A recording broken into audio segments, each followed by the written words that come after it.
അമേരിക്കയിൽ ഇപ്പോൾ green card ഉടമകളെയും ലക്ഷ്യമിട്ട് കർശന കുടിയേറ്റ നയങ്ങൾ നടപ്പിലാക്കുന്നുണ്ട്. പ്രത്യേകിച്ച് ഡൊണാൾഡ് ട്രംപ് ഭരണകാലത്ത് ഈ നയങ്ങൾ കൂടുതൽ ശക്തമായി. ഇങ്ങനെയൊരു സംഭവമാണ് പെൻസിൽവേനിയയിലെ താമസിക്കുന്ന 64 വയസ്സുള്ള ഇന്ത്യൻ വംശജനായ സുബ്രഹ്മണ്യൻ വേദം എന്നയാളുടെ കേസ്. വേദം 1980കളിൽ കൊലപാതക കുറ്റം ആരോപിച്ച് അറസ്റ്റിലായിരുന്നു. അദ്ദേഹം 40 വർഷത്തിലേറെ ജയിൽ ശിക്ഷ അനുഭവിച്ചു. എന്നാൽ പിന്നീട് ഒരു കോടതി അദ്ദേഹത്തിന്റെ ശിക്ഷ റദ്ദാക്കി. ഇതോടെ ജയിൽ മോചിതനാകാൻ അദ്ദേഹത്തിന് സാധിച്ചു.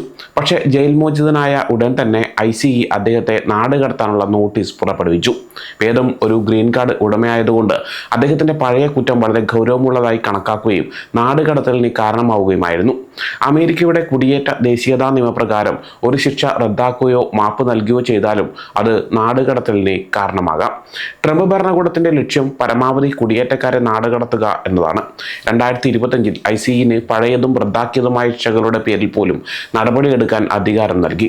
കൊലപാതകം, മയക്കുമരുന്ന് കച്ചവടം, വഞ്ചന തുടങ്ങിയ ഗുരുതരമായ കുറ്റങ്ങൾ ചെയ്ത ഗ്രീൻ കാർഡ് ഉടമകളെ അവരുടെ ശിക്ഷകൾ റദ്ദാക്കിയാലും നാട് കടത്താൻ സാധ്യതയുണ്ട്. വേദത്തിന്റെ അഭിഭാഷകർ അദ്ദേഹത്തിന്റെ നോട്ടീസിനെതിരെ അപ്പീൽ നൽകിയിട്ടുണ്ട്. എന്നാൽ നാട് കടത്താനുള്ള തീയതി ഇതുവരെ നിശ്ചയിച്ചിട്ടില്ല. പെൻസിൽവേനിയയിലുള്ള വേദത്തിന്റെ കുടുംബം ആശങ്ക അറിയിച്ചിട്ടുണ്ട്. തങ്ങൾ അമേരിക്കയിൽ ജീവിതകാലം മുഴുവനും ജീവിച്ചവരാണെന്നും ഇപ്പോൾ ഇന്ത്യയിലേക്ക് തിരികെ പോകേണ്ടി വരുന്നത് നീതിയല്ലെന്നും അവർ പറയുന്നു. ഈ സംഭവം അമേരിക്കയിൽ താമസിക്കുന്ന ഗ്രീൻ കാർഡ് ഉടമകൾക്ക് ഒരു മുന്നറിയിപ്പാണ്. വേദത്തിന്റെ കേസുകൾ അമേരിക്കൻ നീതിന്യായ വ്യവസ്ഥയിലെ ഒരു പിഴവ് എടുത്തു കാണിക്കുന്നുണ്ട്. ശിക്ഷ റദ്ദാക്കിയാലും അതിന്റെ ഫലം അവസാനിക്കുന്നില്ല എന്നതാണ് ഇത്. നാടുകടത്തൽ ഒഴിവാക്കാൻ കുടിയേറ്റ അഭിഭാഷകർ ഗ്രീൻ കാർഡ് ഉടമകളോട് എത്രയും പെട്ടെന്ന് പൗരത്വത്തിന് അപേക്ഷിക്കാൻ നിർദ്ദേശിക്കുന്നുണ്ട്. പഴയ കുറ്റങ്ങളിൽ ശ്രദ്ധ കേന്ദ്രീകരിക്കുന്ന ഈ പ്രവണത മുഴുവൻ കുടിയേറ്റ സംവിധാനത്തെയും ബാധിക്കുന്നുണ്ട്. 2025 ICE ഗ്രീൻ കാർഡ് ഉടമകൾ ഉൾപ്പെടെ 1,00,000-ൽ-അധികം പേരെ നാടുകടത്തി.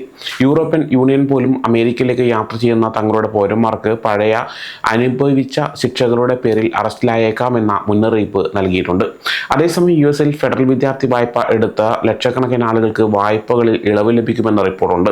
ഇൻകം ബേസ്ഡ് റീപ്ലേസ്മെന്റ് വരുമാനത്തെ അടിസ്ഥാനമാക്കിയുള്ള തിരിച്ചടവ് പദ്ധതി പ്രകാരം 2 ദശലക്ഷം വിദ്യാർത്ഥി വായ്പകൾ എഴുതിത്തള്ളാൻ വിദ്യാഭ്യാസ വകുപ്പ് തീരുമാനിച്ചുവെന്നാണ് റിപ്പോർട്ട്.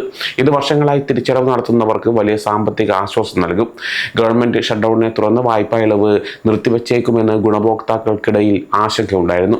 ഇൻകം ബേസ്ഡ് റീപേയ്മെന്റ് പദ്ധതി പ്രകാരം 300 യോഗ്യമായ തവണകൾ അടച്ചവർക്ക് പൂർണ്ണമായ വായ്പാ ഇളവിന് അർഹതയുണ്ട്. യോഗ്യതാ സ്ഥിരീകരണം സംബന്ധിച്ച ഇമെയിലുകൾ വായ്പാ ഗുണഭോക്താക്കൾക്ക് നേരിട്ട് അയക്കും.